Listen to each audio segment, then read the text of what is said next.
안녕하세요. 오늘도 8월 30일 수요예배 유다 왕들의 이야기, 오늘은 아몬 시간으로 함께 하겠습니다. 열왕기하 21장 19절에서 26절입니다. 아몬이 왕이 될 때 나이가 22세라 예루살렘에서 2년간 다스리니라. 그의 어머니의 이름은 무슬레메시요 요바하스로의 딸이더라.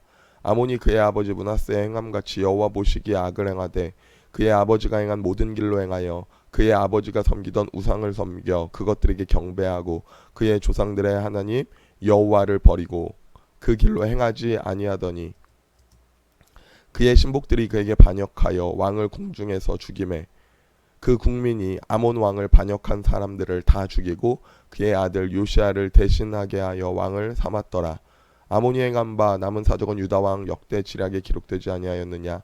아몬이 우사 동산 자기 묘실에 장사되고 그의 아들 요시아가 대신하여 왕이 되니라. 아멘.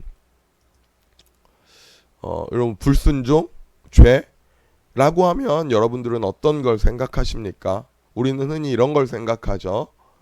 배반하고 우상 숭배하고 불법을 행하고 예배하지 않는 그런 행동들, 이런 것들을 불순종, 죄라고 생각합니다. 그런데 이렇게 적극적으로 불순종하지 않고 능동적으로 죄를 짓지 않고도 죄 속에 거하는 법이 있습니다. 그것은 무엇일까요? 그것은 바로 가만히 있는 것입니다. 능동적으로 모하지 않고 수동적으로 눈치 보며 있는 것입니다. 이것도 역시 죄 속에 거하는 것입니다. 인간은 본질적으로 죄인입니다. 아무것도 하지 않는다고 죄인이 아닌 거죠. 하나님의 은혜는 우리를 멈추게 하지 않으십니다. 하나님의 요구는 가만히 있다가 눈치 보라고 하는 것이 아닙니다. 적극적으로 사랑해라. 이게 하나님의 요구입니다. 가만히 있는 그리스도인, 수동적인 그리스도인, 다른 말로 바꾸면 능력 없는 그리스도인 아닙니까? 어떻게 보면 무기력하게, 무능하게 눈치 보며 있는 것이 우리의 현실입니다. 교회에는 출석합니다. 그런데 기둥 뒤에 숨어 있습니다. 가능한 아무것도 하지 않다가 다른 사람이 하는 걸 보면 조금 이렇게 눈치 봅니다. 그리고 핑계를 댑니다. 내가 적극적으로 못하는 거 환경 탓이야, 상황 탓이야, 관계 탓이야. 일단 내 탓은 아니야. 그런데 여러분, 하려고 하면 할 수 있는 게 얼마나 많습니까? 우리가 다른 사람 따라서 천국 가는 거 아니죠. 다른 사람들 쫓아서 천국 가는 거 아닙니다. 우리는 예수님 따라가야 합니다. 하나님의 열정은 우리를 적극적으로 끊임없이 신실하게 사랑하셨습니다. 아들을 보내심같이 능동적으로 적극적으로 우리에게 하셨습니다. 우리가 그 하나님의 사랑 담기를 원합니다. 우리가 가만히 있지 않았으면 좋겠습니다. 다른 사람 하는 대로 따라가지 않았으면 좋겠습니다. 코로나가 오랜 시간 지속되면서 코로나는 우리를 수동적으로 만들었습니다. 지금까지도 회복이 잘 안 되는 것 같습니다. 수많은 교회가 회복하려고 노력하지만 예전 같지 않은 것도 사실입니다. 우리가 상황과 환경에 주저하지 않고 서로 사랑하며 교회를 섬기고 세상에는 선한 영향력을 끼치는 적극적인 그리스도인이 되기를 소원합니다. 오늘 본문은 아몬입니다. 아몬은 22세에 므낫세의 아들로 22세에 왕이 됩니다. 아몬의 평가입니다. 아몬이 그의 아버지 므낫세의 행함같이 여호와 보시기에 악을 행하되, 최악의 왕이었던, 역대 최악 중에 최악이었던 아버지 므낫세 같이 행했다, 이렇게 평가합니다. 근데 이것 말고는 이렇다 할 평가가 없습니다. 왜냐하면 2년 만에 신하들에게 암살을 당하게 됩니다. 아버지 므낫세입니다. 아버지 므낫세의 행한 걸 다 행해요. 종교개혁은커녕 산당을 섬기고 우상을 섬기고 아들을 바치고 우상 숭배하고 주술을 행합니다. 이게 므낫세의 행함인데 정확히 므낫세의 행함같이 행했다 라고 말합니다. 그래서 그래서 아몬은 신하들에게 암살을 당하는 것 같아요. 그의 신복들이 그에게 반역해요. 왕을 궁중에서 죽임해 라고 합니다. 사실 암살당한 이유? 정확히는 알 수 없습니다. 그런데 상황을 보면 그 당시에 국제 정세가 매우 불안했습니다. 이제 암몬, 모압, 에돔, 두로 등 주변의 부족 국가들이 아수르에게 반기를 들기 시작했습니다. 그런데 오늘 아몬은 아버지 므낫세와 같이 친아시리아 정책을 계승합니다. 그래서 이 반기에 협조하지 않아요.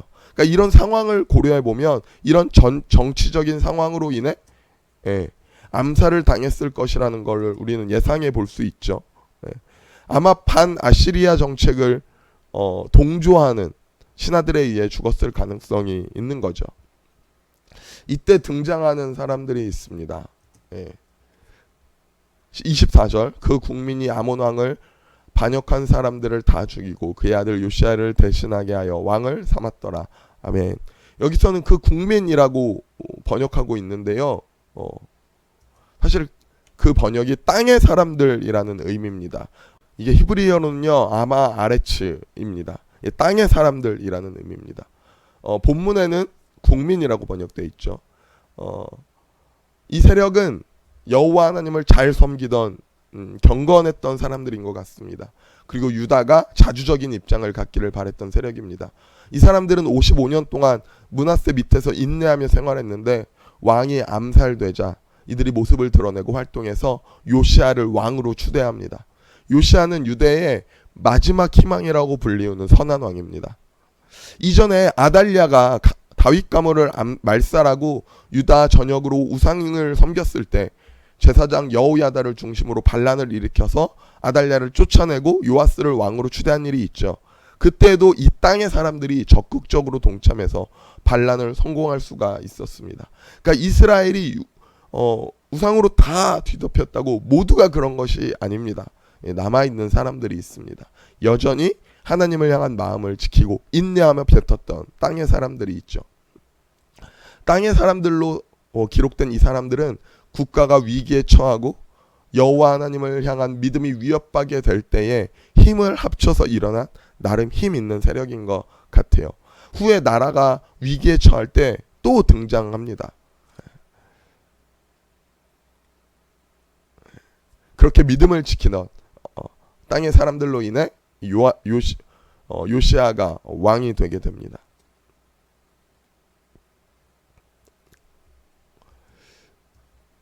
자, 오늘 아몬입니다. 이 아몬에 대해서는요, 오늘 본문이 역대하에서는 5절 정도 기록하고 있고요. 또 오늘 본문의 내용이 기록하고 있는 게 전부입니다. 다른 곳에서 아몬에 대한 언급이 없습니다.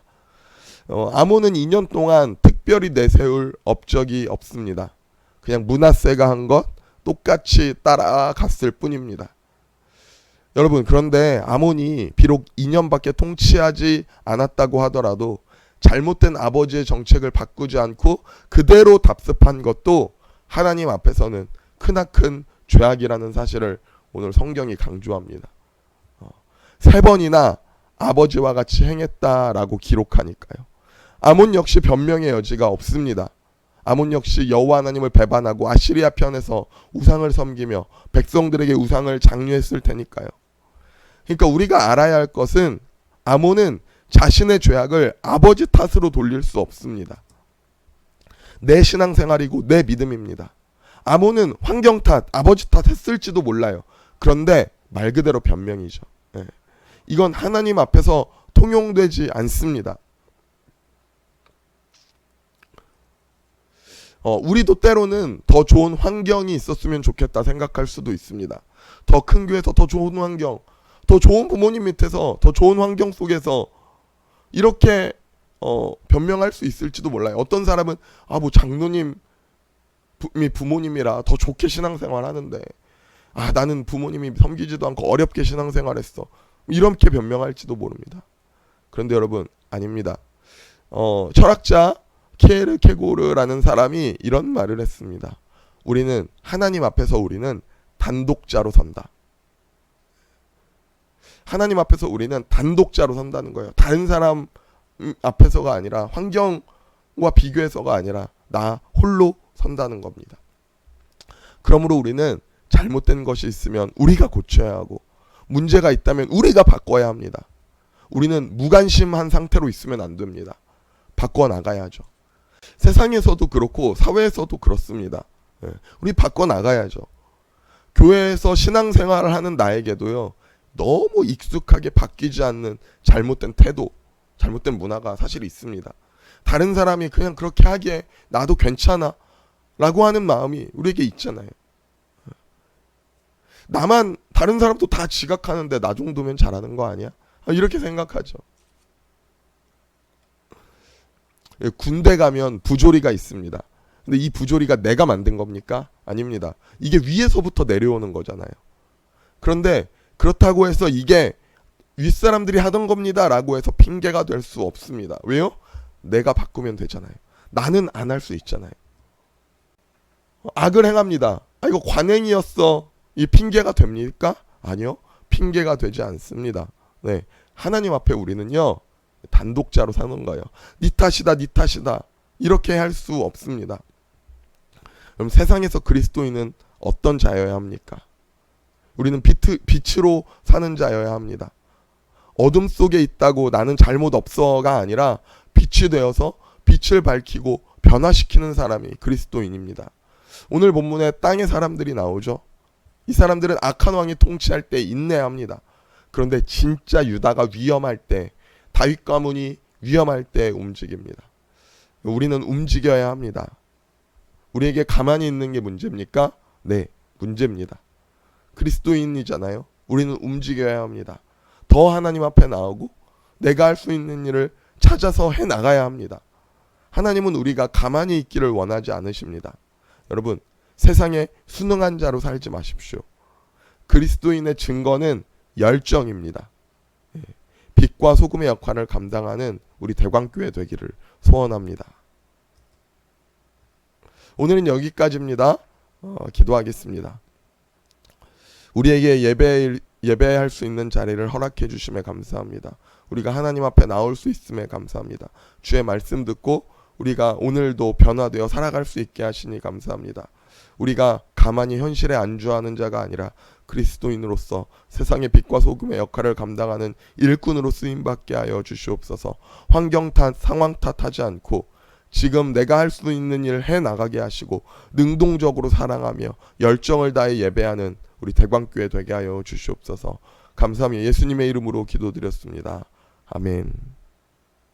감사합니다. 오늘은 여기까지입니다. 다음 시간에 만나겠습니다.